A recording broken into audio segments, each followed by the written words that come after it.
કલ્યાણ નિર્ણય છઠ્ઠો.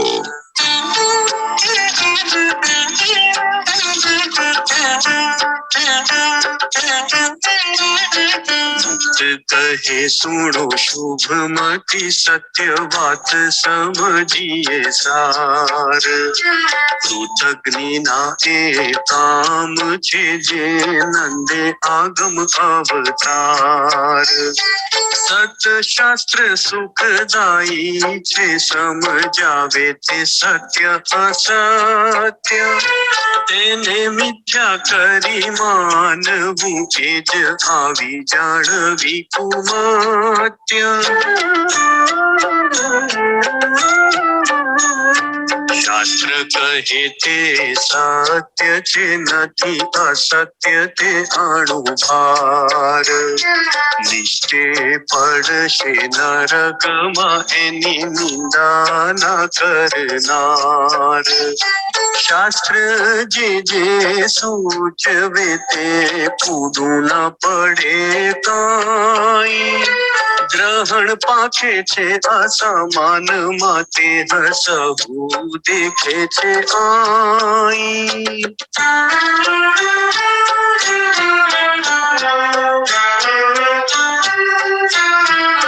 શાસ્ત્ર જણાવે સાર અસાર રે. શાસ્ત્રે કર્યો સહુ નિર્ધાર રે. સત શાસ્ત્ર કહે છે સુર સુખ રે. દેહ પામ્યા સારું કરે માખ રે.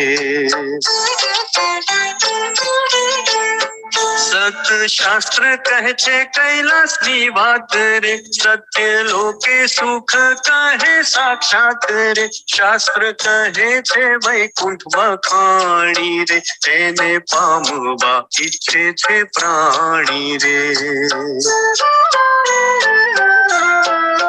શાસ્ત્ર કહે છે ગોલોકમાં ગુણ રે. શાસ્ત્ર વિના સમજાવે પૂર્ણ રે. શાસ્ત્ર કહે છે અક્ષરધામ રે. તે સુણી સહુ કરે છે હામ રે. શાસ્ત્ર કહે છે શ્રી હરિ નું સુખ રે. જે પામતા રહે નહીં દુઃખ રે. લોક આલોક માં જે અગમ રે. તેની ગ્રંથ પડાવે છે ગામ રે. શાસ્ત્ર કહે છે સર્વે ના સ્થાન રે. જેને દીઠા ન સાંભળ્યા કાન રે. શાસ્ત્ર કહે છે કલ્યાણ ની રીત રે. શાસ્ત્ર થાય છે પ્રભુમાં પ્રીત રે. શાસ્ત્ર થકી સંત ઓળખાણ રે. શાસ્ત્ર થકી સમજણ જાણ રે. શાસ્ત્ર કરી આવે છે સુબુદ્ધિ રે. શાસ્ત્ર વિના મતી રહે ઊંધી રે. જય સ્વામિનારાયણ. કલ્યાણ નિર્ણય 5 આપણે ગઈ વખતે જોયેલો તો 5મા નિર્ણયમાં બધા પ્રશ્ન હતા. મુમુક્ષુ છે મુક્ત ને પ્રશ્ન પૂછે છે કે સારા સંસારમાં તો આવી જુદી જુદી વાતો થાય કે શાસ્ત્ર તો બધા ખોટા છે, થોથા પોથા લખીને ગયા. જો સમજવામાં અધૂરું રહે તેમ થાય કે આ શાસ્ત્રની કેમ આવી નિંદા કરે. પણ મુમુક્ષુનો એ પ્રશ્ન હતો. આ વખતે નિર્ણય 6માં મુક્ત છે મુમુક્ષુને એના પ્રશ્નના ઉત્તર આપે છે. એમાં પહેલો ઉત્તર આપે છે કે શાસ્ત્ર કેટલા જરૂરી છે. તો કે છે મુક્ત કહે સુણો શુભમતી સત્ય વાત સમજીએ સાર. કૃતજ્ઞના એ કામ છે જે નંદે આગમ અવતાર, જે આગળના અવતાર થઈ ગયા એની નિંદા કરે છે. એ કોણ છે? તો કે કૃતજ્ઞ છે. મહારાજે પણ આપણને એમ કીધું નિંદત નહીં કોઈ દેવ કો. કારણ કે આગળના દેવોને પણ મહારાજે જ મોકલેલા. અને જેમ બાળ મંદિર હોય એના પ્રાઇમરી ટીચર, એમ જીવ છે એ થોડો થોડો થોડો આધ્યાત્મિક માર્ગે આગળ એની પ્રગતિ સાધતો જાય.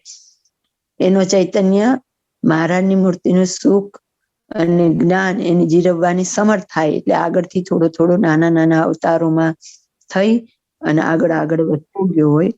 અને એમના મારે એને પણ બોલનાર ઉપદેશ આપનાર મહારાજ જ હતા. એટલે એની નિંદા કરનાર તો કે કૃતજ્ઞ કહેવાય. એમ સત્શાસ્ત્ર સુખદાયી છે, સમજાવે તે સત્ય અસત્ય. હવે એમ કે શાસ્ત્ર કેવા છે, તો કે સત્ય અને અસત્યની સમજણ તો આપણને શાસ્ત્ર પાડે છે, તો એ જીવ માટે સુખદાયી છે. તેને મિથ્યા કરી માનવું એ જ આવી જાણવી કુમત. જેની દુષ્ટ બુદ્ધિ થાય એને શાસ્ત્રના વચન મનાય નહીં. જો જેની બુદ્ધિ શુદ્ધિ હોય તો એને શાસ્ત્ર બધા મનાય ને શાસ્ત્ર પ્રમાણે એનું જીવન બને. શાસ્ત્ર કહે તે સત્ય છે, નથી અસત્ય તે અણુભાર. શાસ્ત્રમાં બાપાશ્રીએ પણ આપણને એવું કીધું, કોઈ મોટા મુક્તનું વચન પણ જો આપણને ભૂલાવે એવું હોય અને આજ્ઞા પાડવાની ના પાડે કે એવું અસત્ય હોય, અવિવેકી હોય તો ન માનવું. અને એમ પણ કીધું કે વચનામૃતમાં બીજા કોઈની સાખ લેવી નહીં. જે વસ્તુ વચનામૃત જે શાસ્ત્ર આપણને સમજાવે એ વાતને પકડી એ પ્રમાણે જીવન આપણું બનાવવું. શાસ્ત્રમાં જે વાત છે એમાં એક રત્તી બહાર પણ ખોટું નથી. નિશ્ચય પડશે નરકમાં એની નિંદા ના કરનાર. શાસ્ત્રની નિંદા કરનારની ગતિ શું થશે, તો કે મહારાજે એટલે સ્વામીએ કહી દીધું. આપણે જાણીએ છીએ કે સ્વામી આ લોકની દ્રષ્ટિએ બિલકુલ અભણ હતા, એમને બિલકુલ અક્ષર જ્ઞાન હતું નહીં, અને આટલા ભારે ગ્રંથો બનાવી દીધા. અને મહારાજે એક એક આ જે પુસ્તક હતા એના પાના પ્રૂફ કરેલા, એટલે કે એમાં રહીને સંપૂર્ણપણે લખનાર મહારાજ જ છે. અને મહારાજે આ વેલિડ કરેલા છે. તો કે છે કે જે નિંદા કરશે શાસ્ત્રની નરકમાં પડશે. શાસ્ત્ર જે સૂચવે તે કૂડું ન પડે કાંઈ. તો કે એમાં જે બતાવેલું છે કાંઈ જ ખોટું નથી. ગ્રહણ પાંખે છે આસમાનમાં તે સૌ દેખે છે. આઈ ગ્રહણ જે ભવિષ્યની વાત હોય છે એ બધી જે કઈ બતાવે છે તો એ આપણને બધું દેખાય છે. આસમાનમાં ગ્રહણ થાય તો અહીં દેખાડે. આપણું અત્યારનું જે નાસા ની બધા છે ને એમણે હવે બધી શોધ કરી ગ્રહણની ને આપણી જન્મોત્તરી ઉપરની ને એવી, અને પંચાંગ આપણું જે છે તો એ બધી તો આપણા ઋષિ મુનિઓ વેદોએ કેટલા વર્ષો પહેલા પંચાંગ બનાવ્યા હતા.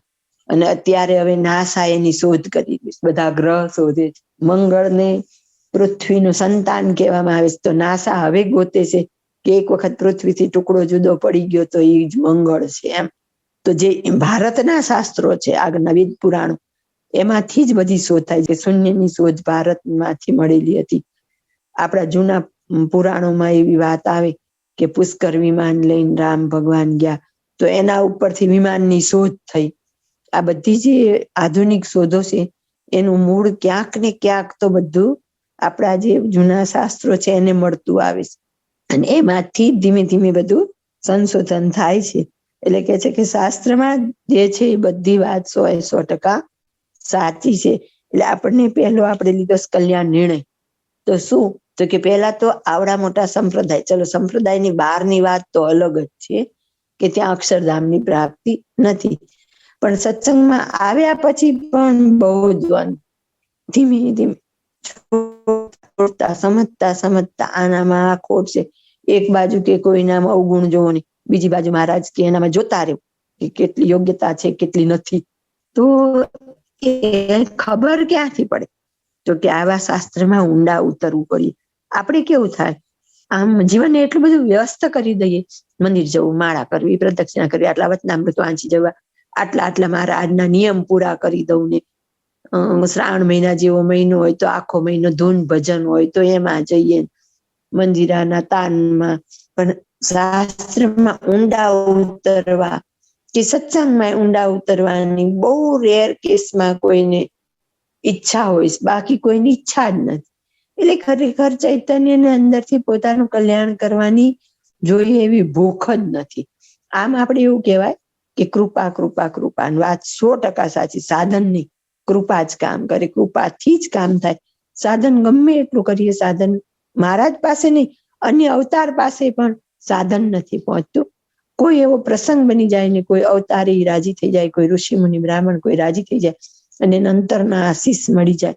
પણ એ કૃપા મેળવવા માટે કે કૃપાને પાત્ર થવાય સાધન કરવા પડે, એના કરતા આપણી અંદર ભગવાનને પામવાની ભૂખ જગાડવાય સાધન કરવા પડે. નહીતર તો કોઈને ઈચ્છા જ શું કામ થાય? જેવું મૃત્યુની કંઈ પણ ઘડી આવશે, મૃત્યુ એન કે કોઈ દેહના રોગથી જ આવવાનું હોય લગભગ મોટે ભાગે. તો ત્યાં જ આપણે તો સકામ થઈ જશું. ત્યારે જ આપણે પ્રસન્નતાના સાધન કરી મનને આમ નિર્ણય નક્કી નહીં કર્યો હોય તો ચોક્કસ આપણે ત્યાં સુધીમાં પડી જ જવાના. અને ત્યારે જો સંસારનું જ ચિંતન આખી જિંદગી કરેલું હોય તો મનની અંદર સંસાર જ રમશે. અને ક્યાંક ક્યાંક તો જવાની ઉંમર થઈ જ ગઈ હોય તો એમ થાય મારા વગર આ કામ કોણ કરશે, મારા વગર આ લોકોનું શું થશે. તો જેણે એવી રીતે આખું જીવન પ્રભુમય પસાર કરેલું હોય એને અંત સમયે ભગવાન સૂચશે કે ત્યારે એ રાજી થકો આ દેહમાંથી ચૈતન્ય છૂટો પડશે. બાકી એમ કઈ જે ખોડિયામાં આવે એ ખોડિયા સાથે એટેચમેન્ટ જ એટલું થઈ જાય કે એમાંથી છૂટો પડવા તૈયાર જ થતો નથી. એટલે જે સાધન છે અને ખરેખર તો જેમાં રસ પડે, જેની પ્રાપ્તિ કરવી, કોઈને પણ ભણવું છે તો એને એમાં રસ પાડવો પડે, કોઈને ક્રિકેટર થવું છે તો એમાં રસ પાડવો પડે, કોઈ પણ ક્ષેત્રમાં તમારે પ્રવીણ થવું છે તો તમારે એનામાં રસ પડવો જોઈએ. એમ ભગવાન પામવા છે, મૂર્તિમાં રાખ્યા છે એવો નિશ્ચય થઈ જાય તો સાધન કરવા ન પડે. મન એમાં જ ઇન્વોલ્વ રહે, બીજી પ્રવૃત્તિમાં મનને પોરવાવું પણ ન ગમે. એટલું બધું એને એમાં રસ પડી જાય અને બધું વધારશે એનાથી જાય તો કથા. એટલે શ્રવણ ભક્તિને સૌથી શ્રેષ્ઠ કીધી. 9 ભક્તિ, આમ 10 ભક્તિ, એમાં સૌથી વિશેષ કરીને શ્રવણ ભક્તિ. કેમ? શ્રવણથી જ ખબર પડે છે મારે શું કરવાનું, જીવન કેવું હોવું જોઈએ, ધામમાં જવા શું કરવું, મુક્તની સેવા કેમ કરવી, ભગવાનના ભક્તનો રાજીપો કેમ મેળવવો, આપણી અંદરથી અંત શત્રુઓનો નાશ કેમ કરવો, એ બધાના જવાબ ક્યાં હોય તો કે શાસ્ત્રમાં. શાસ્ત્ર જણાવે સાર અસારે, શાસ્ત્રે કર્યો સૌ નિર્ધાર. શું કરાય શું નહીં. ધારો કે શાસ્ત્ર એટલે શું તો કે ભગવાન ને ભગવાનના ભક્તના ચરિત્ર વધારે શેના માટે હોય તો કે એની અંદરથી જે તે સમય ભલે એ લોકોએ નર નાટક કરેલું હોય પણ એ જે તે સમયના એ ચરિત્રમાંથી આપણું જીવન કેવું હોવું જોઈએ, ક્યાં સહનશીલતા રાખવી, ક્યાં ધીરજ રાખવી, સંતોષ રાખવો, શીલ રાખવો, એ બધી ખબર આપણને આ બધા ચરિત્રોમાંથી. આપણે લગભગ પરોક્ષના દ્રષ્ટાંત દર વખતે 1-2 લઈએ છીએ. કેમ તો કે આપણને એ વાર્તાની જેમ નાના હતા ભણાવવામાં આવ્યું, આપણે ટીવી સિરિયલ દ્વારા પણ મહાભારત રામાયણ વિશે જાણ્યું, પણ એનો અંદરનો ગૂઢાર્થ છે એ દ્રષ્ટિકોણ તો આપણે ક્યારેય જોતા જ નથી કે એમાંથી આપણે શું શીખવાનું છે, કયા પાત્રએ એના કયા ગુણ.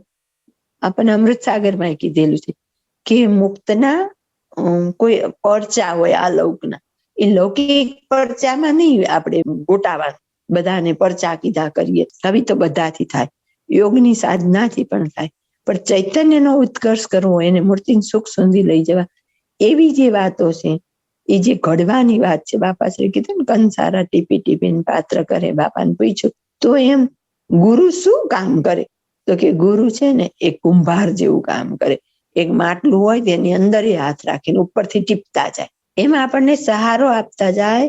અને ટીપે એટલે શું તો કે એમના વચન રૂપી શીખ, એનાથી આપણા જીવનનું ઘડતર કરે. ક્યાં ક્યાં આપણે ભૂલીએ છીએ, ક્યાં શું કરવું છે ને શું નથી કરવું, એ સારનો વિવેક કોણ આપે તો કે શાસ્ત્ર આપે.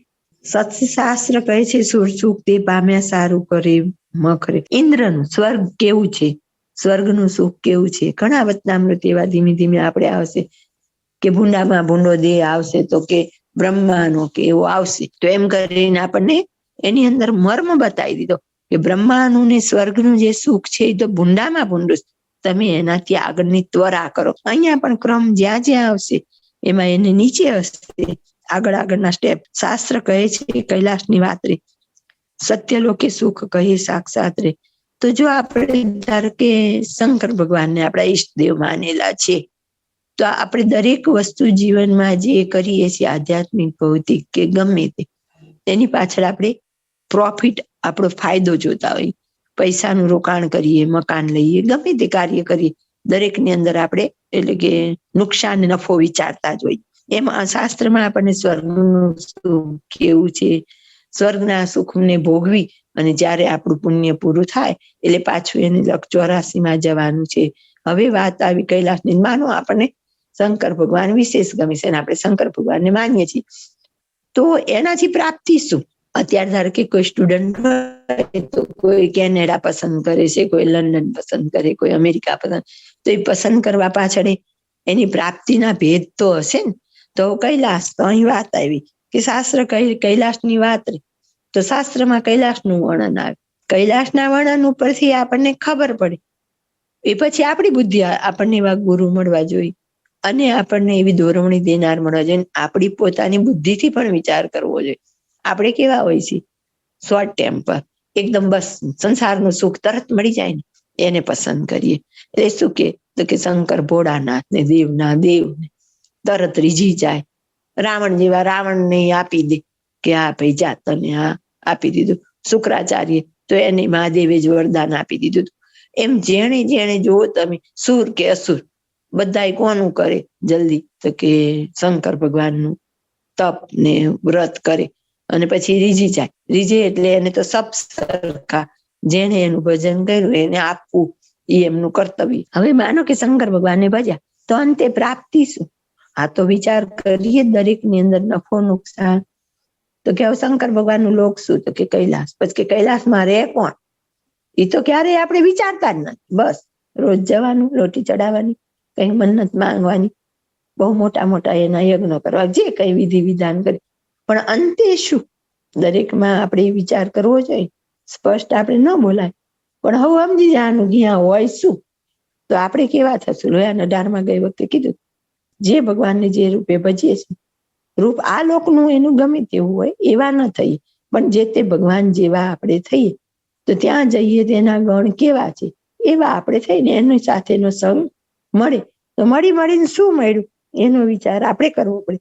એટલે કે નફો નુકસાન, સારા એનો વિચાર આપણે કરવાનો. શાસ્ત્રમાં બધી જ વાત છે કે અહીં જાઓ તો આમ, અહીં જાઓ તો આ ધામ મળશે, આ ધામની આવડતા આટલી છે, આ ધામમાં આવા એના સેવકો છે, આનો સંગ મળશે, આટલી સમય રહેવાનું, આવું સુખ ભોગવવાનું, બધી જ શાસ્ત્રમાં વર્ણન છે. તો કે સત્યલોકે સુખ કહે સાક્ષાત રે. તો કે સત્યલોકની એ બ્રહ્માના લોકની પણ આપણને ખબર છે. શાસ્ત્ર કહે છે વૈકુંઠ વખાણી તેને આ પામવાય છે. આ બધી જ વાત હોય કે વૈકુંઠનું આવડતા કેટલી આપણને ખબર છે કે વૈકુંઠમાં કોણ કોણ હોય? તો કે હનુમાનજી ની બધા ત્યાં હોય. વૈકુંઠમાં શું થાય? તો કે નિત્ય રામાયણ વંચાય. આપણા જમોગાનંદ સંત ગયા છે, ભૈલાલભાઈ ગયા છે, એની સાબિતીના તો રૂપે આપણે બધા વસોપરાણા એક તીર્થ જાણીને દર્શન કરવા પણ જઈએ, પણ જઈને આવીએ કોઈ દિવસ વિચારીએ નહીં કે આ દર્શન કરવા પાછળનો મર્મ શું હતો? તો કે મર્મિક જોવો નંદ સંત હતા, મહારાજને પામેલા, મહારાજના હાથે દીક્ષિત, અને તેમ છતાંય ક્યાં જઈને બેઠા છે? તો કે વૈકુંઠમાં. હવે વિરાટ નારાયણની આવડતા કેવડી? તો કે આપણા 8 કરોડ વર્ષ, ત્યારે વિરાટ નારાયણનો એક દિવસ. એવી વિરાટ નારાયણની 100 વર્ષની આવડતા, ત્યારે તો વૈકુંઠની ખાલી સાંજ પડે. હવે એવી વૈકુંઠની 100 વર્ષની આવડતા, ત્યારે ગોલોકમાં સાંજ પડે. હવે અહીંયા જઈએ ભરાઈ જઈએ કે શું થાય? એ ખબર આપણને પડવી જોઈએ.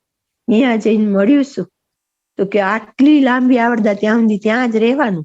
બહુ વર્ષો કોઈ અમદાવાદ રહે, કોઈ મુંબઈ રહે, કે એનીવન કોઈ પણ જગ્યાએ રહે તો પછી જગ્યાથી લગાવ થઈ જાય, એના ચૈતન્યમાં ઘૂસી જાય તો પછી શું થવાનું? તો કે અંદર એટલું વૈકુંઠ ગોલોક પાકું થવાનું. અને એકવાર તો પાછું એને પૂર્ણ સ્થિતિને પામવા માટે ક્યાં આવવાનું? તો કે સત્સંગમાં જન્મ લેવાનું. તો જો એને આવી સમજણ હશે તો માનો કે અત્યારે એનું ભજન કરી ગયા, સમજણ સહિત જો એ ઉતારશે જીવનમાં તો એ અત્યારે ને ત્યારે હજી રસ્તો બદલી શકે છે. જેને માને છે એ ઈષ્ટદેવને મૂકીને આ ઈષ્ટદેવને પકડી શકે, એ જાણી લે કે સૌથી શ્રેષ્ઠ. આપણે કોઈને એમ નથી કહેતા તમે આમ કહો, પણ તમે કોઈ એકને પકડો તો શું? તો કે એનો વિચાર કરે. શાસ્ત્રમાં એના બધાના વર્ણન છે. તો કે તમે એકવાર વિચારો, એમને એમ લોલાલોલ ન જાઓ. માનો કે કૃષ્ણ ભગવાનને માનવા વાળો ઘણો વર્ગ હોય, પણ કેવું મંદિર જાય, કંઈક દાન પુણ્ય દે, માળા કરી લે, પછી શ્રાવણ મહિનો આવે તો આખો મહિનો જુગાર રમે. તો શું કઈ કૃષ્ણ ભગવાનની જન્માષ્ટમીમાં જુગાર રમવાનો ઉપદેશ આપેલો હતો? એમણે તો બતાવી દીધું. મહાભારત આખું સર્જન થી રોકી શકતા હતા, પણ એને કરવા દીધું કે ભવિષ્યમાં લોકોને ખબર પડે કે જયારે યુધિષ્ઠિર રાજા જાય છે જુગાર રમવા, ત્યારે કૃષ્ણ ભગવાનને સાથે લઈને નથી ગયા. કૃષ્ણ ભગવાનને બહાર બેસાડીને ગયા અને ત્યારે એમનું પતન થયું છે. એમ કે જયારે તમે ભગવાનને ભૂલશો ત્યારે ચોક્કસ તમારો પતન થશે. અને બીજું સમાજને દાખલો દેખાડે છે કે એક જુગારની ભૂલમાં કેવડું મોટું મહાભારત ખેલાઈ ગયું. અને આપણે હજી અત્યારના યુગમાં બહેનોય કેટલી રમે છે. તો મહારાજે એટલે આપણને એ બધી ના પાડી દીધી શિક્ષાપત્રીમાં. શાસ્ત્ર કહે છે ગોલોકમાં ગુણ, શાસ્ત્ર વિના સમજાવે કોણ. ગોલોકનું બધું માપે આપેલું છે શાસ્ત્રમાં કે આવું માપ છે, ત્યાં આવા હીરાના મેલ છે, ગોપ ગોપિકાઓ છે, ગાયો છે, એ બધું જ વર્ણન છે. પછી એમાંથી આપણે પસંદ કરવાનું હોય કે હવે આપણે કયા ધામમાં જવું છે. તો જે ધામમાં જવું હોય એની બસ પકડવી પડે ને એનો ડ્રાઈવર પકડવો પડે. એટલા માટે શાસ્ત્ર જરૂરી છે કે બધું જ શાસ્ત્રમાં છે. તમે બહાર દોડતા પહેલા શાસ્ત્રને સમજવાનો પ્રયત્ન કરો. જ્યાં સુધી એકાંત ખૂણો પકડીને જો શાસ્ત્ર સમજવામાં નહીં આવે ત્યાં સુધી સાર અસારનો વિવેક સમજાશે નહીં. શાસ્ત્ર કહે છે અક્ષરધામ રીતે સુણી સૌ કરે છે. આ બધાનું વર્ણન શાસ્ત્રમાં છે. પછી એમાંથી ગમે તે એક પસંદ કરીએ છીએ. પસંદ કર્યા પછી શું કરે? આમ એટલે કે ઈચ્છા એને પામવાની કે મારે કૃષ્ણ ભગવાનને પામવા છે, રામ ભગવાનને પામવા છે કે સ્વામિનારાયણ ભગવાન. એની પછી નિર્ણય દરેક ચૈતન્ય એ પોતે કરવાનો હોય છે. શાસ્ત્ર કહે છે શ્રી હરિનું સુખ રે, જે પામતા રહે નહીં દુઃખ રે. શાસ્ત્રમાં આ પણ વર્ણન છે. ખુદ નિષ્કુળાનંદ સ્વામીની વાત જોઈએ તો નિષ્કુળાનંદ સ્વામી એટલે જે ભરતજી મૃગલું થયા, પછી જડ ભરત રૂપે આવ્યા, પછી આપણા સત્સંગમાં આવ્યા ને એમણે લખ્યું અમેરે જડ ભરત જોગ્યા. પોતે પોતાના સ્વહસ્તે લખ્યો આગે તપસી તપસા કરતા રહ ગઈ કિંચિત કામા, इसलिए નર્તન ધર્યો. પોતે કહે છે તો કેમ એમણે ઉપાસના પદ્ધતિ બદલી, કેમ એમણે પોતાના ઈષ્ટ બદલ્યા? ત્યારે એને સૌથી શ્રેષ્ઠ સુખ આ સંપ્રદાયમાં સ્વામિનારાયણ ભગવાનમાં એને માન્યું. અને ત્યાર પછી એને આટલા મહાન મહાન ગ્રંથો બનાવ્યા અને આપણને દિશા બતાવી છે કે કલ્યાણ ક્યાં છે. ટૂંકમાં સ્વામી આપણને બતાવવા માંગે છે કે જીવ આવડો મોટો સંસાર, એમાં તું દરેક જન્મે આવે, આપણી બુદ્ધિ થોડી, અને એમાં આપણે આ બધો ક્યાં સાર ગોતવા જઈએ. એટલે સ્વામી આપણને બધું ટૂંકમાં કરીને તૈયાર આપેલું છે. લોકાલોકમાં જે અગમ રે તેની ગ્રંથ પડાવે છે ગમ રે. આ બધી સમજણ કોણ પાડે? તો કે ગ્રંથ પાડે. ગ્રંથમાં ઊંડા ઉતરો તો ખબર પડે. આજ તો ફોરેન વાળા કેટલા બધા ઇસ્કોનમાં એમાં જોડાઈ એમનું બધું પોતાનો સંપ્રદાય, પોતાનો દેશ, સંસ્કૃતિ બધું છોડીને કૃષ્ણ ભગવાનને સ્વીકારી લેશે. તો ક્યાંથી ખબર પડી? આ ભગવદ્ ગીતાથી ખબર પડી. ત્યારે એમ સત્સંગના જોગમાં આવવાથી કેવા કેવાના પરિવર્તન થાય છે. શાસ્ત્ર કહે છે સર્વના સ્થાન રે, જની દીઠા ન સાંભળ્યા કાન રે. શાસ્ત્ર કહે છે કલ્યાણની રીત રે. શાસ્ત્રે થાય છે પ્રભુમાં પ્રીત રે. શાસ્ત્રથી એટલે સત્સંગને સર્વથી અધિક કીધો. સર્વ સાધન કરતા સત્સંગને અધિક કીધો. કેમ?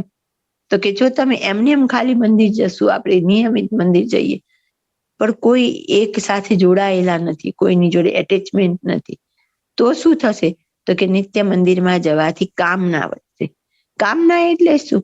તો કે બસ સમજણ વગરના, હું રોજ આટલી માળા કરું છું, હું રોજ દર્શને જાઉં, મહારાજ મારે આવું દુઃખ આવ્યું, હું તો રોજ આવીને મરી ગઈ, તમારા આટલા પાઠ કર્યા તોય તમે એમ કે મારું કઈ કર્યું નહીં. અને એવો વિચાર નહીં આવે. મંદિર તો રોજ વ્યાપાર કરવા જ જાય. 99.99% પબ્લિકને પૂછો તો વ્યાપાર માટે જ આવે, પ્યાર માટે નહીં. ભગવાનમાં મંદિરે આવો, કોઈ એક સંત કે ગુરુ કોઈની સાથે હરિભગત ઉત્તમ એની સાથે જોડાયેલા હોય અને જો મંદિરે આવે તો એને ભગવાનમાં પ્યાર વધે, ભગવાનમાં ભાવના વધે. ઓલામાં કામના વધે, આમાં ભાવના વધે. ઓલામાં વ્યાપાર વધે, આમાં પ્યાર વધે.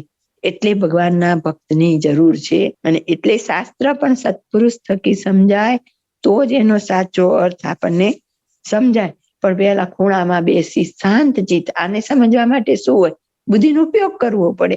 તો કે શાંત ચિત્તે આપણે એને વિચારતા શીખવું પડે. શાસ્ત્ર થકી સંત ઓળખાણ રે, શાસ્ત્ર થકી સમજણ જાણ રે. આપણા જ ગ્રંથોમાં સંતની બધી વ્યાખ્યા આપેલી જ છે. શિક્ષાપત્રીમાં એમના નિયમ આપ્યા છે, લખ્યું કે આ પ્રમાણે ન વર્તે તે અમારા સંપ્રદાયથી બહાર છે. તેમ છતાંય આપણે જાણવા છતાં આંખ આડા કાન કરીએ છીએ. તો શું થાય છે? તો કે ખોટા સાથે જોડાઈએ તો આપણી પણ પ્રાપ્તિ ખોટી થાય, સાચા સાથે જોડાઈએ તો આપણને પણ સાચી પ્રાપ્તિ થાય. તો કે સંત કેવા હોવા જોઈએ એની ઓળખાણ પણ શાસ્ત્રમાં આપેલી, તો પણ આપણે સમજતા નથી અને આંખ આડા કાન કરીએ છે. પ્રથમના 36માં રહસ્યાર્થમાં બાપાશ્રીએ સ્પષ્ટ કરેલું, ધન સ્ત્રીના ત્યાગી ન હોય તેમના મુખની વાત સાંભળવાથી ચાંદ્રાયણ વ્રત કરીએ ત્યારે શુદ્ધ થવાય. આ વાત સત્સંગી જીવનમાં લખેલી છે, કઈ બાપાએ કીધેલી છે એવું નથી. આત્યંતિક કલ્યાણ ગ્રંથમાં પણ લખેલી છે. છતાંય આને આપણે કેટલા જણ વળગી રહેશું? નહીં વળગાય. લોક વ્યવહારે આપણે બધું જ સાંભળવા કરવા, આ બધું આપણને સાઈડ જ રહે. તો હમણાં આ તો આજે જેટલે પહોંચાય આગળ તો એટલી બધી કડવી ને સ્પષ્ટ વાત આવશે કે જાહેરમાં બોલતા સંકોચ થાય. એટલું બધું સ્પષ્ટ સ્વામી કરીને ગયા છે, તો તમે ક્યાં જશો? એ બધી સ્પષ્ટતા કરેલી છે, પણ આપણે બધું જ જાણવા છતાં ઊંઘીએ છીએ. ઊંઘતા માણસને જગાડવો સહેલો છે, પણ જાગતો ઊંઘતો હોય એને જગાડવો લગભગ અશક્ય છે. તો કે શાસ્ત્રમાં સંતના વચન કીધા છે, ભાગવતમાં પણ સંતના લક્ષણ છે, આપણા સત્સંગમાં પણ સંતના લક્ષણ છે. એવાને પૂજો, એવાની વાત સાંભળો, એવાનો સંગ કરો તો તરાય. બાકી તો બધાય કઈ સરખા નથી. એમ શાસ્ત્રે કરી આવે છે સદબુદ્ધિ રે, શાસ્ત્ર વિના મતી રહે ઊંધી રે. સત્શાસ્ત્રનું સેવન કરીએ નિષ્ઠાપૂર્વક તો મહારાજ અને મુક્તો આપણને ધીમે ધીમે એવી દિશા બતાવે અને આપણું અદ્રશ્ય રીતે રહીને સેવન કરે. જય સ્વામિનારાયણ.